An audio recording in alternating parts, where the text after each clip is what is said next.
Hi friends, நான் இன்றைக்கி வெந்தயக்கீரை சப்பாத்தி செய்யலான்னு இருக்கேன்.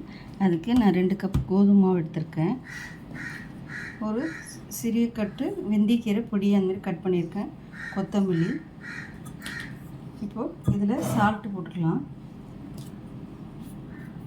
தேவையான ஒரு சால்ட்டு. சீரகம் ஒரு டேபிள் ஸ்பூன். ஓமம் ஒரு 1/2 டேபிள் ஸ்பூன். நல்லா இது மாதிரி நுணுக்கிட்டு போட்டுக்குங்க.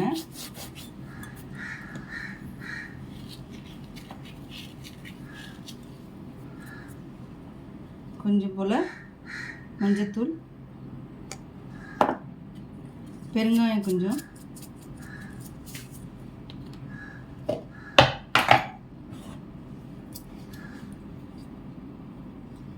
இஞ்சி பூண்டு பேஸ்ட்டு,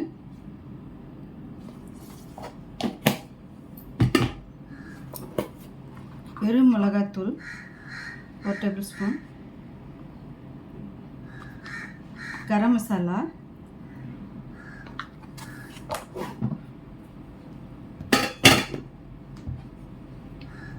நெய் 1 டேபிள் ஸ்பூன்.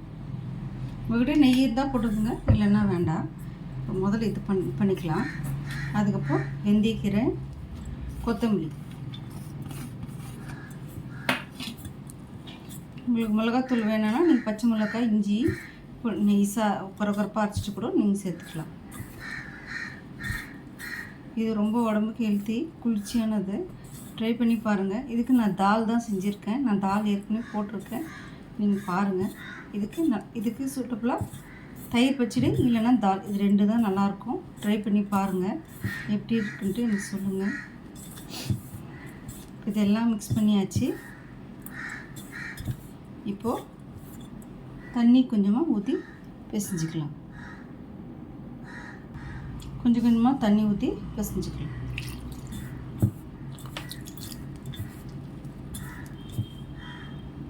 உங்கள்கிட்ட வெறும் மிளகாத்தூள் இல்லைன்னா பச்சை மிளகாய், இஞ்சி போட்டு நல்லா குறப்பாக மிக்சியில் அரைச்சிட்டு கூட சேர்த்துக்கலாம்.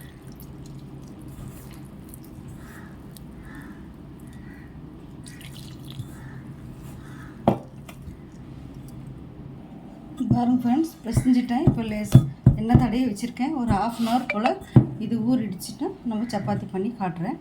இதை நீங்கள் பாலக்கீரையில் கூட செஞ்சு பார்க்கலாம், அவ்வளோ நல்லாயிருக்கும்.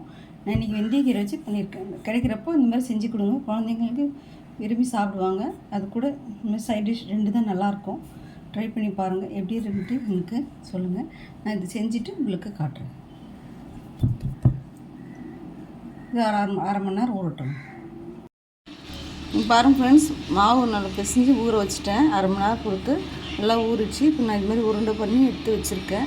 இப்போ திரட்டிட்டு நான் ஏற்கனவே ஒன்று போட்டு வச்சுருக்கேன். அது போட்டுட்டேன், இப்போ சுட்டுட்டு ரெடி ஆகிடுச்சு. இப்போ சப்பாத்தி, வெந்தயக்கீரை சப்பாத்தி ரெடி ஆகிடுச்சு. அதுக்கு நான் தால் செஞ்சுருக்கேன். நீங்களும் ட்ரை பண்ணி பாருங்கள், எப்படி இருக்குன்னு எனக்கு